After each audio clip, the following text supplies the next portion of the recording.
You are watching the reality show streaming live on stluciafirst.com. We're happy to welcome to our studios here at Calabash TV, Kirk Elliott, who we saw in the news very recently, winning a major assignment from the New York Times, International House Hunters. We'll talk a little bit about that as well. And Kirk, we know of you through your work in photography. We'll talk a little bit about that as well. But first of all, welcome to Calabash TV. Thank you, Bernard. Pleasure to be here. And we want to thank you again for doing us proud as St Lucians in terms of representing and at a particular level.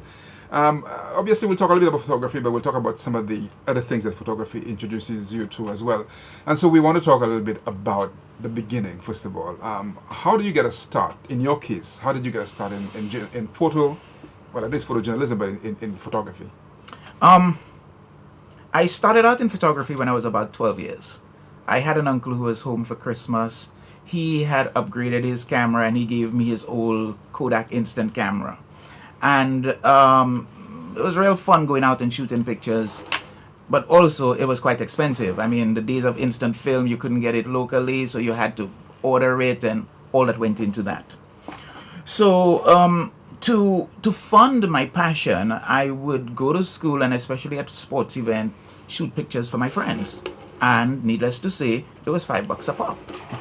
So from way back then, I think maybe had exhibited that sort of entrepreneurial flair. Continued through St. Mary's, also in the camera club at the A-level college.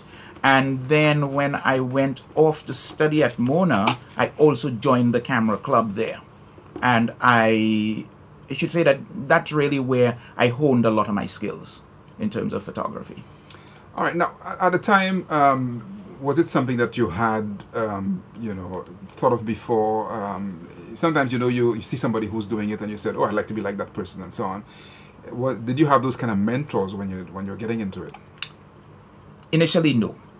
And I think that I've ended up being a professional photographer, and I'm saying a professional from the standpoint of earning a living from it. I ended up there quite by accident because I had a scholarship when the government wanted to produce electricity geothermally. And that was an interesting situation because I looked down the priority list and I sort of figured which area is least likely to have people applying for within the sciences, because I just know that I wanted to go away to study. And there was this thing called geothermal engineering, and I said, yeah, I'll have that. So I went off, studied, did my first degree in Jamaica, was supposed to go on to do a master's in the UK. But when I came back home at the end of the first degree, the government had abandoned the geothermal project because it wasn't economically viable. So there I was without a job. I mean, I went out, I applied to a couple of places and everyone said, no, I mean, this is too specific. We don't have a need for it. And I sort of twiddled my thumbs. I sold some vehicles for my uncle who had a car dealership at the time. I'd always worked with him during vacations. And while there, I ran into a guy from the UK who had moved to St. Lucia, and he purchased a vehicle, and I went out, was helping him get it registered, and we started talking about business, and he was explaining to me how business works, how you work it out from the back end to figure out how much it costs you a day and how much you're making, and if you're making more than it's costing, then you get into that business. So that was my introduction into business at yet another level, where I then got involved in the Rodney Bay Ferry with him. So this is something that it was actually his idea, and then I took it on from him after he left. So there I was, no work. I'd gotten involved with the ferry, had a sis who worked at Windjammer, and she said to me one day, hey Kirk, you want to come shoot a wedding?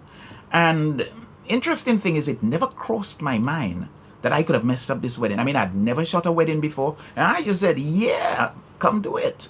So I went out, shot the wedding. The bride absolutely loved the pictures. And here we are today. Mm-hmm. Yeah, the rest just followed from there. So can you imagine at the time then, when you were starting off, that one day New York Times would be calling to give an assignment, not just once but twice. Were you ever thinking that far? Specifically with photography, no. However, where I am today comes as no surprise. And I'm going to say comes as no surprise because from I was little, I always dreamed, and I dreamed big. And I like to think that I dreamed awake. Nothing was impossible.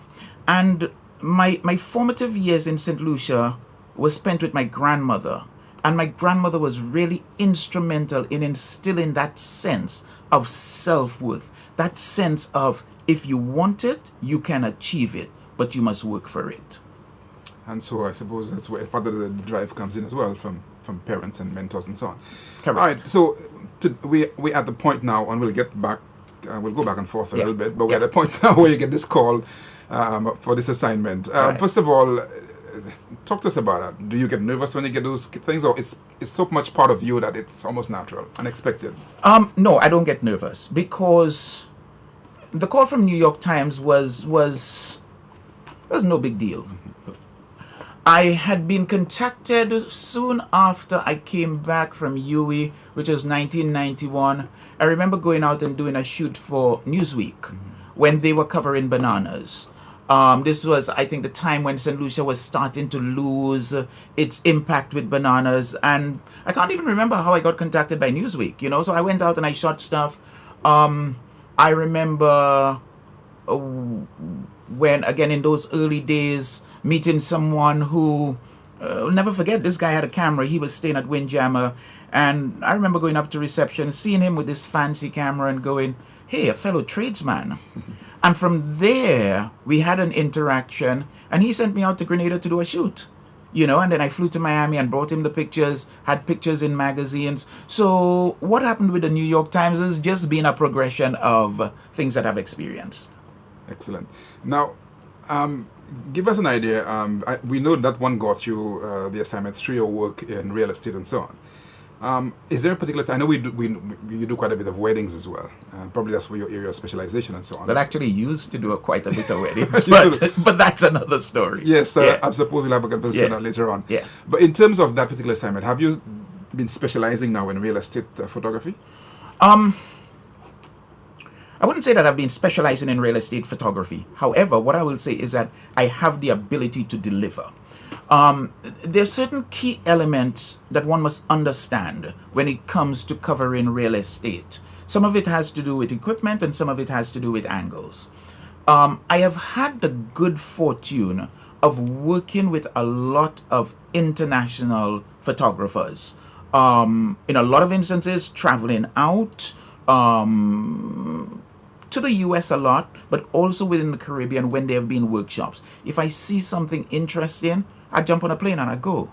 So there's hardly any call that I can get that I'm not, one, either able to deliver on, or two, not able to research and then be able to deliver on. So you get those calls, that's when you jump on a plane. But for example, Dominica, would you jump on a plane to go to a disaster zone, for example? Definitely, and did it in Montserrat. And Montserrat was one of my most heartwarming experiences. And I think Montserrat was probably one of the most dangerous exercises I've gone out on. Because at one point in time, I was actually worried that the volcano was going to erupt and I was going to get killed. So that means you put your life at risk for quite a few of those assignments. That's correct, including when I shoot out of the helicopter. Doors are off and I'm hanging out. Yeah. Is that the scariest? No, I think that Montserrat was the scariest, and also scary might not be the correct word, because there's definitely an adrenaline rush, but because of understanding the risks involved and taking precautions, there's a fair deal of comfort in being confident that I'm going to come back from this one. Yeah.